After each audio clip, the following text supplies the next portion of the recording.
బండి సంజయ్తో కూడా మీకు మంచి ఫ్రెండ్షిప్ అన్నారు. బండి సంజయ్ అన్న నేను జైల్లో ఉండేది 2010లో జైల్లో కలిసాం. ఆయన ఒక కేసులో వచ్చాడు, అప్పుడు పార్టీ కేసులో, అప్పుడు మాకు పరిచయము. ఓకే. అప్పటి నుంచి అన్నతోని నా యాటిట్యూడ్ చూసి అరే వంశీ ఇట్లా ఉన్నాడు అని చెప్పి ఒక తమ్ముని తీరు చూసుకునేది, మంచిగా చూసుకునేది. అన్న హ్యాపీగా ఉండు తమ్ముడు, ఎప్పుడు మంచిగా ఉండు తమ్ముడు అంటే. బండి సంజయ్ గురించి ఒక విషయం చెప్తాను అన్న మీకు. బండి సంజయ్ అన్న నేను కన్న వాళ్ళ ఇంటికాడ నారాయణగూడ వెంకట వాళ్ళ ఇంటికాడ ఉన్నప్పుడు నేను లంచ్ చేశాను. నాకు సిగరెట్ అంటే బాగా ఇష్టం, నేను చాయ్ సిగరెట్ బాగా తాగుతా. నీకు సిగరెట్ తాగుదామని మధ్యాహ్నం కిందికి వచ్చా. బండి సంజయ్ అన్న ఫ్లైఓవర్ పక్కన ఒక గల్లీ రోడ్ ఉంటుంది, ఆ రోడ్ నుంచి ఒక్కడే నడుచుకుని వస్తుంది. మధ్యాహ్నం 2కి 2:30 అవుతుంది, ఒక్కడే నడుచుకుంటూ వస్తుంది. ఈ 2012 అనుకోండి, 12 అప్పుడు మ్యాటర్.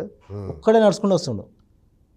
నేను పర్సన్ చాయ్ సిగరెట్ తాకుండా అరే ఇది ఇక్కడ చూసినా అని చూస్తే అరే సంజయ్ అన్న, అన్న నువ్వేందా నాకు ఇట్లా నడుచుకుంటూ వస్తున్నావు అంటే, తమ్ముడు అని గౌలించుకొని అన్న అసలు ఎందుకు నడుచుకుని వస్తున్నావు అన్న అంటే, తమ్ముడు లేడీస్ ఎక్కువ మంది హాస్పిటల్ పంపించిన, వాళ్ళందరూ లేడీస్కి కార్లు ఎక్కించి హాస్పిటల్ పంపించాను తమ్ముడు, నేను ఇట్లా నడుచుకుంటూ పోతున్నా తమ్ముడు అంటే, అరే అన్న అని చెప్పి అన్న నేనే అప్పుడు మళ్ళీ తీసుకెళ్ళి హాస్పిటల్ దింపి.